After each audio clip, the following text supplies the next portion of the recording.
Hi, I'm Dean with Ridgecrest Christmas Displays. That's kind of want to go over the background of my show here to get you a feel of what's going on here.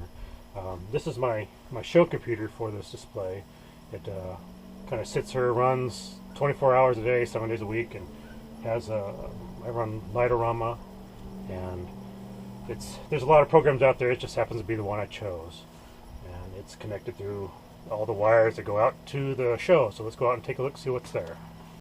Okay, the layout generally this year has been the arches are up front, spanning the front of the yard. I have a strand of 10 trees that are all standard incandescent lights over on this side. RGB trees are over on the opposite side of the driveway. But I have a set of reindeer, grass lights you can't really see too well in the daytime here, and the boat, palm tree, and my makeshift mega tree for this year, and then I have my surround of snowflakes around my gardens. Controlling this are my control boxes that are scattered close to my units. Close to where I have to control everything. This is controller 1, controller 2 is over there next to the fence, and controller 3 is over here in the garden covered up. And that's pretty much covers the lower. Inside the lower box is a standard. It's 110 powered Triax system here. It has 16 channels, 8 on this side, down on this side. Separated out however you want to separate it out per your display, but you got the you got the LOR data coming in here, and it basically bridges out and goes to your next box. Okay, from the show computer, it goes through my Cat 5 cables that come out to the box. It goes into the box and runs back out to the next box, and does a daisy chain from there, from box to box to box. Each box is labeled off, 1, 2, 3, how many you have. This box just happens to be controller number 2. And each allows through the lower controller to control individual channels, which happens to be, in the show display, happens to be a channel happens to be, okay, this is a tree, or it happens to be a window frame, or could be anything, a reindeer. That's what lower lets you control, lets you control individual everyday Christmas items that you could buy over at the store, and let you do anything from fades to full-blown on-off. You could run between them, chase them between the trees or your items. You could twinkle or even shimmer the lights however you feel. Okay, for the floods on the house, basically the wash on the house is provided by RGB dumb strips that I built into my homemade flood assemblies here, which is basically just 2 strips that's looped back and forth. It could do more, you could have longer, you could be lengthwise this way. It just happens to be what works well for lighting this house. Inside each one of these floods is this little 3-channel controller. This happens to be from China. It allows it to go red, blue, and green. Provided by 12 volts of power through recycled power supplies. And then you basically have the signal come in from the computer into this, and it translates it out and gives you the light you want.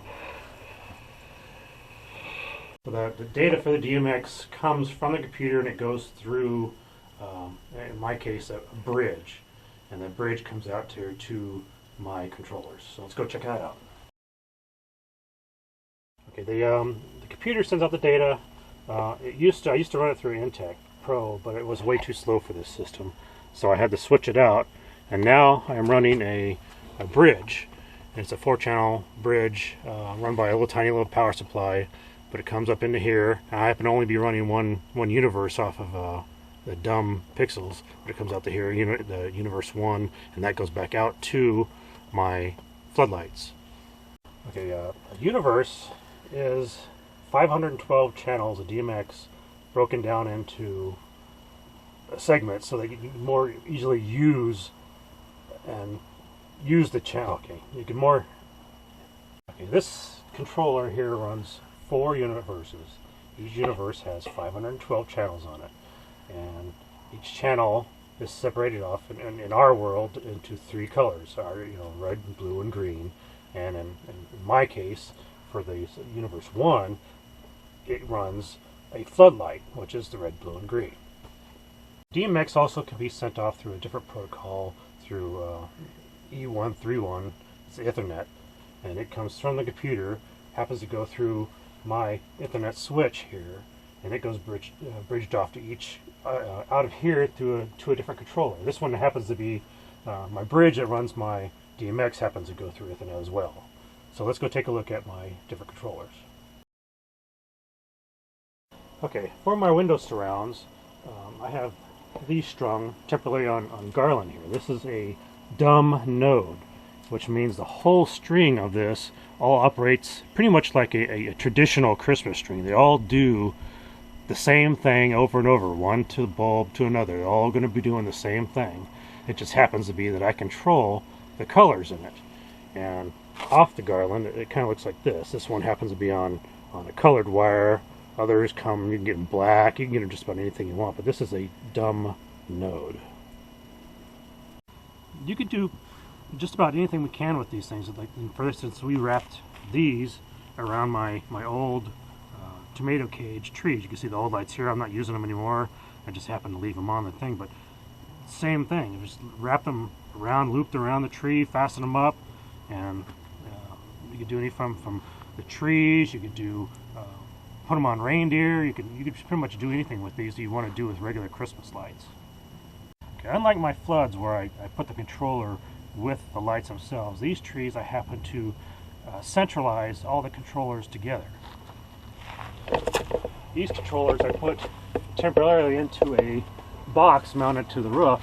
You can see there are 9 controllers of those 3 channel controllers in this box with their power supply right next to it. They get their signal from the computer. The DMX signal comes out this red wire, and this goes back to that that bridge I have over next to the computer.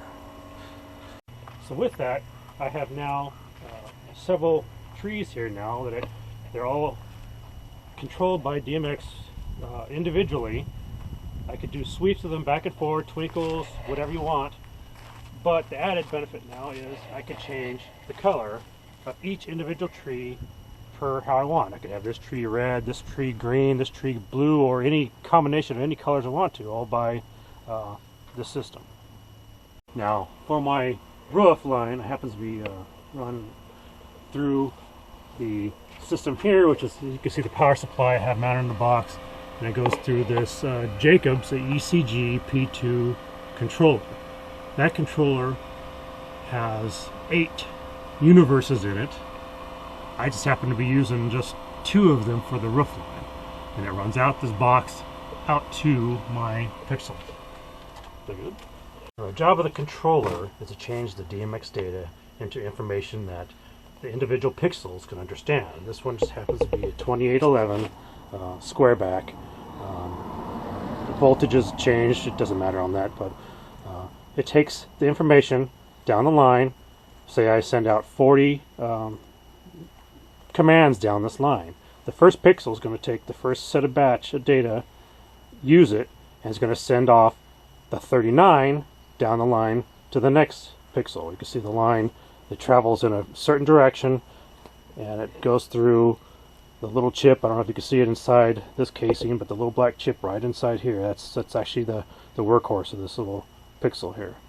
The benefit to this is I don't have to program each individual pixel to do what it needs to do, and thus if a pixel goes bad, goes out, you lose a red or blue or green in it, I could cut this pixel out, replace it, so I solder another one in its place, and it's going to take its place directly, and I don't have to do anything other than the manual work to do that. This just happens to be a spare pixel I took off of the roof itself. It's actually being used on the roof. I had to order the top to it, glue it on. Some come manufactured with them on. come with the bases that you zip tie down, but this just happens to be what I am using and how I had configured it up. Okay, we're actually on the roof now. This is actually one of my strings mounted to the roof. I use the shingle mounts just to keep them. I wanted them upright. The benefit to this shingle mount too is it actually helped hold the bulb cover to the pixel itself, just in case the glue failed, but it was just going to hold it there. On this roof, on the peaks themselves, I have 3 strings. First string comes from this corner across this peak and back down to that corner. From there, it runs a jumper line back up to this string. This string here starts at this very peak, runs along the whole ridge line to just about where you can see my connector over there, and then it runs from there up that peak and down to the other corner. Okay, one of the I have very few incandescents left in my show, but one of the special effects I have that are in place or on the roof happen around these xenon strobes here. I don't remember exactly where I got them from, but they run at 3 flashes per second, and they do a pretty good job of separating the flashes out themselves between strobe to strobe. They're curtain strobes. They come in different colors. This one just happens to be clear. I like clear for my show. They come in red, blue. It just happens to be the cover. This happens to be our star. This is one of the custom-made things I made a couple years back, running 2 channels.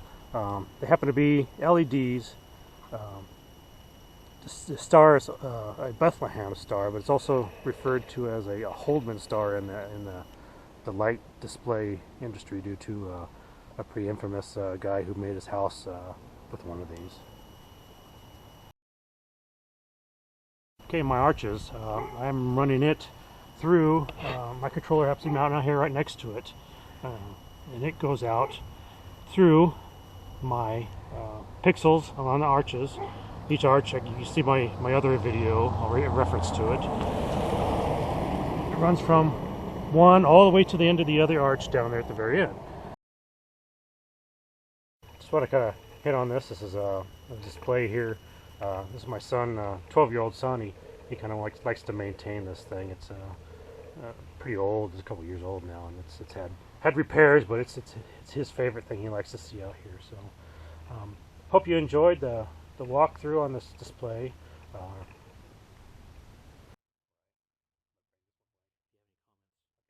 If you have any comments, please comment below or visit our page on Facebook, Ridge Crest Christmas.